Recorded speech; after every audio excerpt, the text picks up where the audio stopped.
Assalamualaikum warahmatullahi wabarakatuh. Alhamdulillahi rabbil alamin.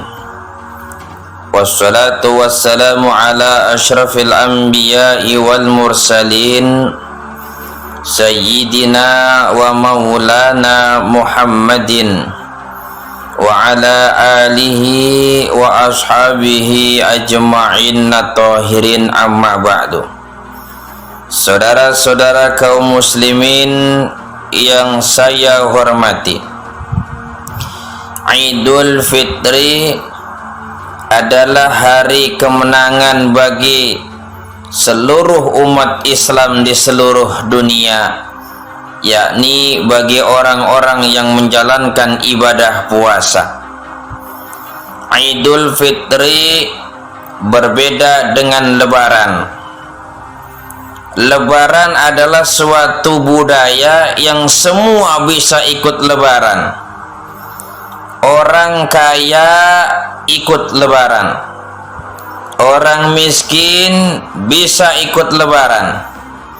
Yang berpuasa dan tidak berpuasa juga bisa ikut Lebaran, tapi tidak dengan Idul Fitri. Kenapa demikian?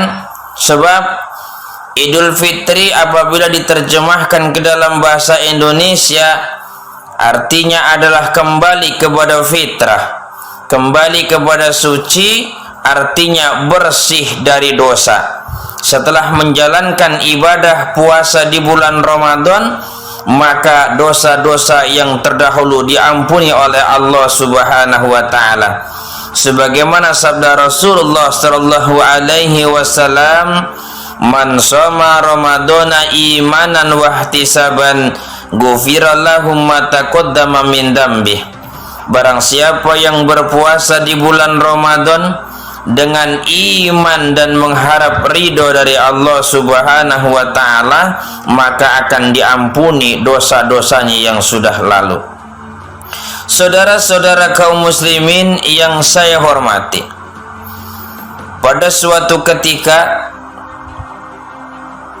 Rasulullah sallallahu alaihi wasallam naik ke atas mimbar. Annan Nabiya sallallahu alaihi wasallam raqiyal mimbar, bahwasanya Nabi Muhammad sallallahu alaihi wasallam menaiki ke atas mimbar. Faqala amin amin amin.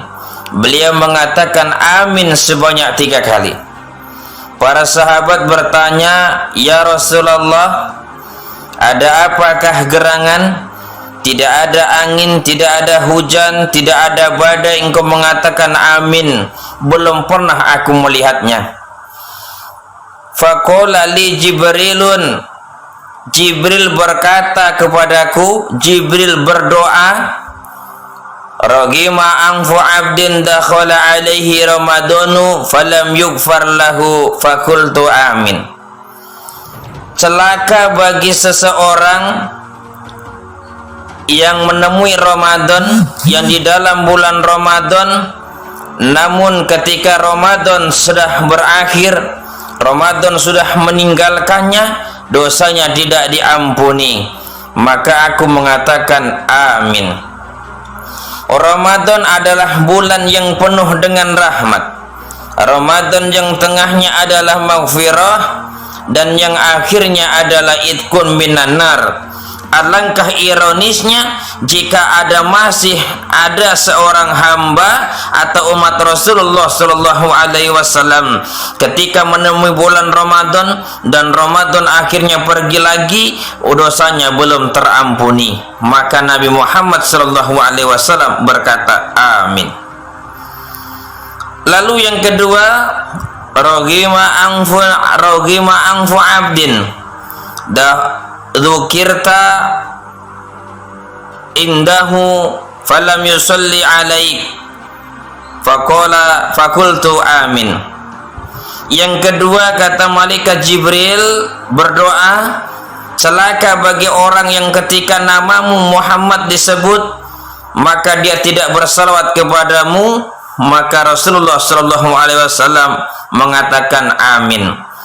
ketika Nabi Muhammad sallallahu alaihi wasallam namanya disebut, baik di hadapan kita, baik yang kita dengar dari televisi, dari handphone dan lain sebagainya, alangkah baiknya kita sebagai umat Rasulullah sallallahu alaihi wasallam bersalawat kepada beliau, karena dengan salawat kita akan mendapatkan syafaatnya besok di hari kiamat. Amin ya rabbal alamin.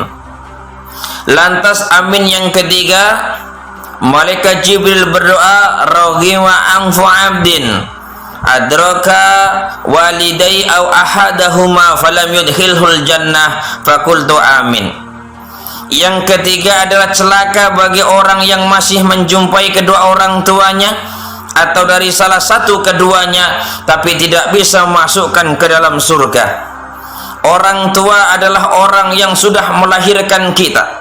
Orang tua adalah orang yang sudah membesarkan kita. Orang tua adalah orang yang sudah mendidik kita menjadi orang-orang yang berguna, menjadi orang yang hebat, menjadi orang yang sukses. Akan tetapi banyak manusia ketika hidup di dunia tidak menghormati atau tidak berbuat baik kepada orang tuanya. Maka dengan demikian malaikat Jibril mendoakan bagi orang-orang yang memiliki orang tua namun tidak pernah berbakti kepadanya masuk ke dalam neraka atau menjadi orang-orang yang celaka. Maka diaminkan oleh Rasulullah sallallahu alaihi wasallam.